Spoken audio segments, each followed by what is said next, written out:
ఈరోజు డిసెంబర్ 25, 2025. భారతదేశంలో చాలా మందికి ఇది క్రిస్మస్ పండుగ. అందరికీ శుభాకాంక్షలు. అయితే ఇదే రోజుకు మరో ప్రాముఖ్యత కూడా ఉంది. దేశవ్యాప్తంగా సుపరిపాలన దినోత్సవం అంటే గుడ్ గవర్నెన్స్ డే జరుపుకుంటారు. అవును. ఈరోజు మన చేతిలో కొన్ని పత్రాలు, కొన్ని ప్రభుత్వ నివేదికలు ఉన్నాయి. అసలు ఈ సుపరిపాలన అనే మాట వినడానికి చాలా బావుంటుంది. నిజమే. కాని ఆచరణలో దీని అర్థమేంటి? ఈ ప్రత్యేకమైన రోజునే ఎందుకు ఎంచుకున్నారు? ఈ లక్ష్యాన్ని మన దేశం ఎలా చేరుకోవడానికి ప్రయత్నిస్తోంది? ఈ విషయాలను కొంచెం లోతుగా చర్చిద్దాం. తప్పకుండా.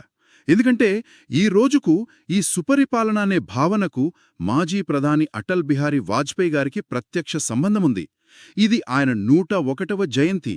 ఓ అవును. కాబట్టి మనం చేయబోయే ఈ విశ్లేషణ ఒకవైపు ఆయన వారసత్వాన్ని గుర్తుచేసుకోవడం, మరోవైపు ఆధునిక పరిపాలనలో ఇది ఎంత కీలకమో అర్థం చేసుకోవడం. సరే, అయితే అక్కడ్నుంచే మొదలు పెడదాం. అసలు సుపరిపాలన దినోత్సవానికి వాజ్పేయి గారి పుట్టినరోజుకు ముడిపెట్టడానికి కారణమేంటి? మన దగ్గరున్న సమాచారం ఏం చెప్తోంది? 2014లో ప్రభుత్వం ఈ రోజును సుపరిపాలన దినోత్సవంలో ప్రకటించింది. దీని వెనుకున్న ప్రధాన ఉద్దేశమేంటంటే వాజ్పేయి గారు పరిపాలన పట్ల చూపిన దార్శనికతను గౌరవించడం. ఆయన దార్శనికత అంటే ఆయన ఎప్పుడూ పారదర్శకత, జవాబుదారీతనం, ఇంకా ప్రజలే కేంద్రంగా సాగే పాలనను కోరుకున్నారు. ఆయన ఆశయాలే ఈ రోజుకు పునాది అని చెప్పొచ్చు. వాజ్పేయి గారి గురించి మాట్లాడుతుంటే మన దగ్గరున్న ఈ పత్రాలలో ఆయన నేపథ్యం కూడా చాలా ఆసక్తికరంగా ఉంది. మధ్యప్రదేశ్లోని గ్వాలియర్లో ఒక సాధారణ కుటుంబంలో పుట్టారు. అవును. క్విట్ ఇండియా ఉద్యమంలో పాల్గొన్నారు, జర్నలిస్టుగా పనిచేశారు, ఆ తర్వాత రాజకీయాల్లోకొచ్చారు. ఈ అనుభవాలన్నీ ఆయన పాలనపై ప్రభావం చూపించాయంటారా? ఖచ్చితంగా. ఒక నాయకుడి వ్యక్తిగత ప్రయాణం వాళ్ల విధాన నిర్ణయాలలో ప్రతిఫలిస్తుంది. ఉదాహరణకు ఆయన జర్నలిస్టుగా పనిచేశారు కాబట్టి ప్రజల సమస్యలను క్షేత్రస్థాయిలో అర్థం చేసుకోగలిగారు. ఓకే. అందుకే కావచ్చు ఆయన ప్రధానిగా ఉన్నప్పుడు దేశంలోని మారుమూల గ్రామాలను కూడా నగరాలతో కలపాలని, అదే ప్రధానమంత్రి గ్రామ సడక్ యోజనను అంత పెద్ద ఎత్తున చేపట్టారు. నిజమే. రోడ్డు అంటే కేవలం ప్రయాణం కాదు, అది అభివృద్ధికి దారి అని ఆయన నమ్మారు.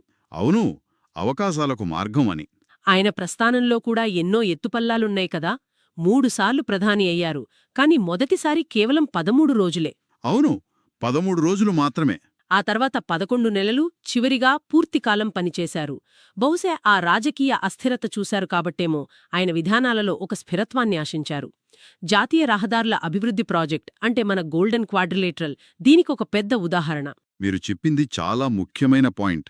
ఆయన దార్శనికత కేవలం రోడ్లకే పరిమితం కాలేదు. ఒకవైపు పోఖ్రాన్-2 అణుపరీక్షలతో దేశ రక్షణ సామర్థ్యాన్ని ప్రపంచానికి చూపించారు. అవును. అదే సమయంలో మరోవైపు సర్వశిక్షా అభియాన్తో ప్రాథమిక విద్య అందరికీ అందాలని తపించారు. చంద్రయాన్-1 మిషన్ను కూడా ఆయనే ప్రకటించారు. అంటే అభివృద్ధి అంటే అన్ని రంగాల్లో జరగాలనేది ఆయన ఆలోచన అన్నమాట. సరిగ్గా చెప్పారు. సర్వతోముఖాభివృద్ధి.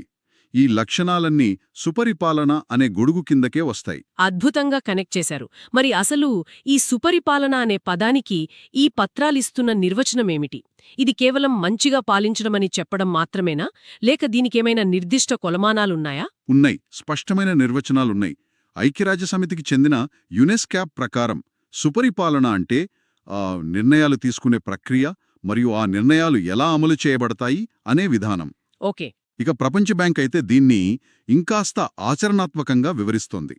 ఒక దేశం తన ఆర్థిక, సామాజిక వనరులను అభివృద్ధి కోసం ఎలా వాడుతోంది అనేదే సుపరిపాలన అంటుంది. అంటే ఇది కేవలం ప్రభుత్వానికి మాత్రమే సంబంధించిన విషయం కాదన్నమాట. కాదు, అస్సలు కాదు. ఇక్కడే అసలు విషయం ఉంది. సుపరిపాలనకు 8 ముఖ్య లక్షణాలు ఉన్నాయని ఈ సమాచారంలో ప్రముఖంగా ప్రస్తావించారు. అవి భాగస్వామ్యం, చట్టబద్ధమైన పాలన, పారదర్శకత, ప్రతిస్పందన, ఏకాభిప్రాయం. ఆ లిస్టు చాలా పెద్దది. అవును. సమానత్వం, సమర్థత, జవాబుదారీతనం. ఇవన్నీ వినడానికి పెద్ద పెద్ద పదాల్లా ఉన్నాయి. నిజమే. కాని వీటి అర్థం చాలా లోతైనది. ఇవి కేవలం ప్రభుత్వానికి సంబంధించిన నియమాలు కాదు. ఒక ఆరోగ్యకరమైన సమాజానికి ఇవి పునాదుల్లాంటివి. ఉదాహరణకు పారదర్శకత ఉందనుకోండి, అవినీతికి ఆస్కారం తగ్గుతుంది. చట్టబద్ధమైన పాలన ఉంటే అందరూ సమానమే అనే భరోసా వస్తుంది. అంటే ప్రజల నమ్మకం పెరుగుతుంది. కరెక్ట్. వీటన్నింటి లక్ష్యం ఒకటే, అంత్యోదయ ద్వారా సర్వోదయ అంటే సమాజంలో చివరి వరుసలో ఉన్న వ్యక్తిని పైకి తీసుకురావడం ద్వారా అందరి సంక్షేమం సాధించడం. మరి ఈ ఆదర్శాలను ఆచరణలోకి తీసుకురావడానికి భారతదేశం ఏం చేస్తోంది?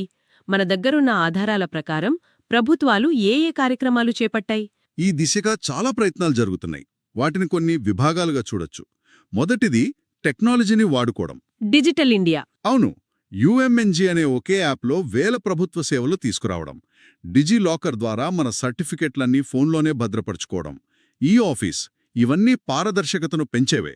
అంటే ఒకప్పుడు ఒక సర్టిఫికేట్ కోసం ఆఫీసుల చుట్టూ తిరగాల్సిన పని ఇప్పుడు ఫోన్లోనే అయిపోతోంది. అవును, ప్రజలకు ప్రభుత్వానికి మధ్య దూరాన్ని తగ్గించే ప్రయత్నాలే ఇవన్నీ. మరి జవాబుదారీతనం సంగతేంటి? ఒక అధికారిని ప్రశ్నించే అధికారం ప్రజలకుండా? అక్కడికే వస్తున్నాను. 2005లో వచ్చిన సమాచార హక్కు చట్టం అంటే ఆర్టీఐ ఈ విషయంలో ఒక విప్లవమే చెప్పాలి. నిజమే, అదొక పెద్ద ముందడుగు. దీని ద్వారా ప్రభుత్వ పనితీరుపై ఏ పౌరుడైనా ప్రశ్నలు అడగవచ్చు, సమాచారం పొందవచ్చు. ఇది అధికారులలో జవాబుదారీతనాన్ని ఖచ్చితంగా పెంచింది. MyGov లాంటివి కూడా ఉన్నాయి కదా? ఉన్నాయి. మైగవ్ లాంటి వేదికల ద్వారా కొత్త చట్టాలు, విధానాలపై ప్రజలు తమ అభిప్రాయాలను నేరుగా ప్రభుత్వానికి చెప్పగలుగుతున్నారు. ఇది భాగస్వామ్య పాలనకు ఒక మంచి ఉదాహరణ. ఇవన్నీ జాతీయ స్థాయిలో జరిగేవి. మరి గ్రామీణ స్థాయిలో, స్థానిక ప్రభుత్వాల స్థాయిలో ఎలాంటి మార్పులు వస్తున్నాయి? ఎందుకంటే అసలైన భారతదేశం అక్కడే ఉంది కదా. మీరు చాలా సరైన ప్రశ్న అడిగారు. దీనికి మన పత్రాలలో ఒక బలమైన ఉదాహరణ ఉంది. దీనదయాల్ అంత్యోదయ యోజన, అదే national rural livelihoods mission, DANRLM. Okay, స్వయం సహాయక బృందాలు. అవును, దాని కింద దేశవ్యాప్తంగా 10 కోట్లకు పైగా గ్రామీణ కుటుంబాలను స్వయం సహాయక బృందాలలో చేర్చారు.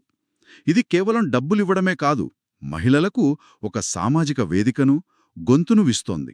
ఇందులో భాగంగా వచ్చిన లఖ్పతి దీదీ కార్యక్రమం గురించి కూడా చాలా వింటున్నాం. అదే, మహిళలు ఆర్థికంగా నిలదొక్కుకుంటున్నారు. ఇది సమ్మిళిత అభివృద్ధికి అంటే ఇంక్లూజివ్ గ్రోత్కి ఒక నిదర్శనం.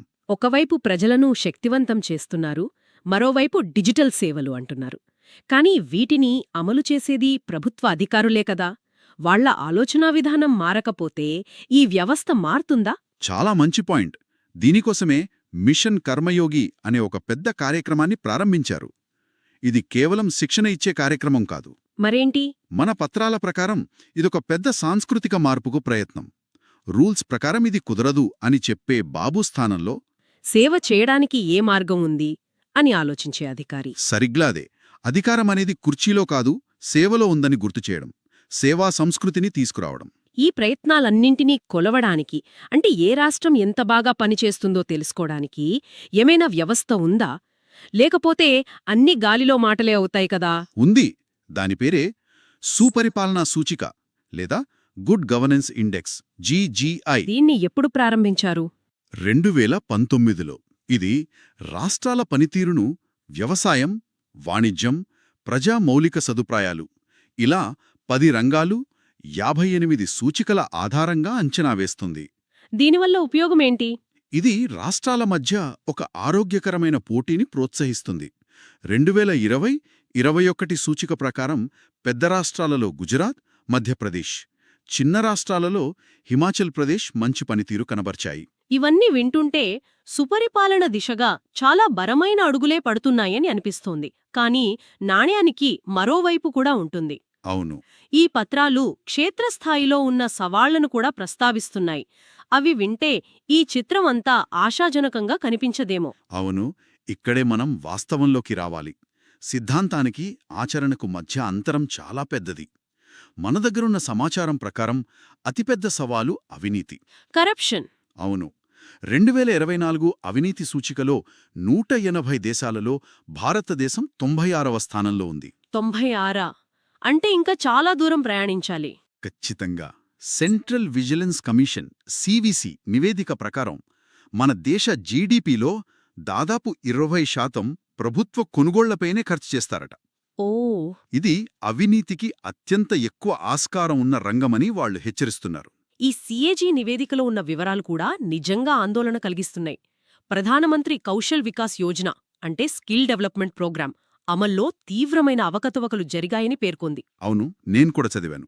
నకిలీ ఫోటోలు, నకిలీ బ్యాంకు వివరాలు. అంటే ఒకవైపు ప్రభుత్వం నైపుణ్యాభివృద్ధి కోసం కోట్లు ఖర్చు చేస్తుంటే మరోవైపు వ్యవస్థలోని లొసుగుల వల్ల అదంతా నీరుగారిపోతోంది. ఇది జవాబుదారీతనం ఎంత బలహీనంగా ఉందో చూపిస్తుంది కదా. దీనికి తోడు మరో 2 పెద్ద సమస్యలున్నాయి. ఒకటి, న్యాయ వ్యవస్థలో విపరీతమైన జాప్యం. దేశవ్యాప్తంగా 4 కోట్లకు పైగా కేసులు కోర్టులలో పెండింగ్లో ఉన్నాయట. 4 కోట్ల? అవును, న్యాయం ఆలస్యమైతే అది అన్యాయంతో సమానమంటారు. ఇది చట్టబద్ధమైన పాలన అనే భావననే దెబ్బతీస్తుంది. రాజకీయాల నేరమయం. మన దగ్గర ఏడీఆర్ అంటే అసోసియేషన్ ఫర్ డెమోక్రటిక్ రిఫార్మ్స్ అనే సంస్థ డేటా ఉంది. వాళ్ళ విశ్లేషణలు చాలా లోతుగా ఉంటాయి. అవును, వాళ్ల విశ్లేషణ ప్రకారం రాష్ట్రాల్లోని ఎమ్మెల్యేలలో దాదాపు 45% మందిపై క్రిమినల్ కేసులు ఉన్నాయి. అంటే చట్టాలు చేయాల్సిన వాళ్లే చట్టాలను ఉల్లంఘించిన ఆరోపణలు ఎదుర్కొంటున్నారు. ఇది వ్యవస్థ మీద ప్రజలకుండే నమ్మకాన్ని దెబ్బతీస్తుంది. కరెక్ట్. చివరిగా ఈ మధ్యకాలంలో తీవ్రంగా చర్చిస్తున్న మరో అంశం ఉచితాల సంస్కృతి. ఫ్రీబీస్. అవును, ఎన్నికలలో గెలవడం కోసం రాజకీయ పార్టీలు ఇచ్చే తక్షణ ఉచితాలు రాష్ట్రాల ఆర్థిక పరిస్థితిని దెబ్బతీస్తున్నాయి. ఆరోగ్యం, విద్య, మౌలిక సదుపాయాల లాంటి దీర్ఘకాలిక పెట్టుబడుల నుండి నిధులను పక్కదారి పట్టిస్తున్నాయి. అంటే ఇది సుపరిపాలనలోని సమర్థత అనే లక్షణానికి పూర్తి విరుద్ధం అన్నమాట. ఖచ్చితంగా. సరే, సవాళ్ల జాబితా చాలా పెద్దగానే ఉంది. మరి వీటికి పరిష్కారాలేంటి? ముందుకు దారేంటి? ఈ పత్రాలేమైనా ఆశాకిరణాన్ని చూపిస్తున్నాయా? అవును, పరిష్కార మార్గాలను కూడా సూచిస్తున్నాయి. అందులో ముఖ్యమైనది పాలనలో ప్రజల పాత్రను మార్చడం. ఇక్కడ పత్రాలు ఒక ముఖ్యమైన మార్పును సూచిస్తున్నాయి. జన ఆందోళన నుండి జన భాగీదారికి మారాలి. జన ఆందోళన నుండి జన భాగీదారి అంటే మా వీధిలో చెత్త పేరుకుపోయిందని ధర్నా చేయడం జనాందోళన. కానీ చెత్తను వేరుచేసి సరైన సమయంలో మున్సిపాలిటీకి అప్పగించే వ్యవస్థలో చురుకుగా పాలుపంచుకోవడం జన భాగీదారి. ఓ, అర్థమైంది. అంటే సమస్య వచ్చినప్పుడు స్పందించడం కాదు, పరిష్కారంలో భాగం కావడం. సరిగ్గా అదే. పౌరులను కేవలం లబ్ధిదారులుగా కాకుండా భాగస్వాములుగా చూడాలి. ఇది చాలా పెద్ద మార్పు. మరి అధికార వికేంద్రీకరణ గురించేమైనా ప్రస్తావన ఉందా? ఉంది. అది చాలా కీలకమైన సూచన. స్థానిక ప్రభుత్వాలను అంటే పంచాయతీలు, మున్సిపాలిటీలను బలోపేతం చేయాలి. వాటికి నిధులు, విధులు మరియు సిబ్బందిని అంటే 3Fs అంటారు: funds, functions and functionaries. Funds, functions and functionaries. అవును, వాటిని పూర్తిగా బదిలీ చేయాలి. అప్పుడే నిజమైన అధికారం కింది స్థాయికి వెళుతుంది, ప్రజలకు దగ్గరగా పాలన అందుతుంది. దీంతో పాటు అవినీతిపై జీరో టాలరెన్స్ విధానం కూడా అవసరం కదా. అది కేవలం మాటలకే పరిమితం కాకుండా కఠినంగా అమలు చేయాలి. పరిపాలనా సంస్కరణల కమిషన్ ఎప్పుడో చెప్పింది, ప్రభుత్వ కార్యాలయాల్లోని రహస్య సంస్కృతి పోయి సేవా సంస్కృతి రావాలని. మొత్తంగా ఈ చర్చను ముగిస్తే సుపరిపాలన అనేది ఒక గమ్యం కాదు, అదొక నిరంతర ప్రయాణమని అర్థమవుతోంది. అవును. ఒకవైపు టెక్నాలజీ, కొత్త చట్టాలతో ఆదర్శాల వైపు అడుగులు వేస్తున్నాం. మరోవైపు అవినీతి, జాప్యం, రాజకీయ జోక్యం వంటి వాస్తవాలు మనల్ని వెనక్కి లాగుతున్నాయి. ఈ రెండింటి మధ్య సంఘర్షణే మన పరిపాలనా వ్యవస్థ యొక్క ప్రస్తుత చిత్రం. సుపరిపాలన ప్రజాస్వామ్యానికి ఆక్సిజన్ లాంటిది. అది నిరంతరం అందుతూనే ఉండాలి. చట్టాలు చేయడం ఒకెత్తైతే వాటి ఫలాలు చివరి వ్యక్తి వరకు చేరేలా చూడడం మరో ఎత్తు. అవును, ఆ సవాలును అధిగమించినప్పుడే మనం నిజమైన సుపరిపాలనను సాధించినట్లు. ఒక ఆలోచనతో వదిలివెడుతున్నాం. మనకందిన సమాచారం ప్రకారం సుపరిపాలన అంటే కేవలం ప్రభుత్వాలు, అధికారులు మెరుగ్గా పనిచేయడమేనా? లేక చురుకైన, బాధ్యతాయుతమైన పౌర సమాజం కూడా అంతే ముఖ్యమా? ఒకటి లేకుండా మరొకటి విజయవంతం కాగలదా? ఈ మొత్తం వ్యవస్థలో ఒక సాధారణ పౌరునిగా మన పాత్ర కేవలం ఓటు వేయడంతోనే ముగిసిపోతుందా, లేక అక్కడి నుండే మొదలవుతుందా?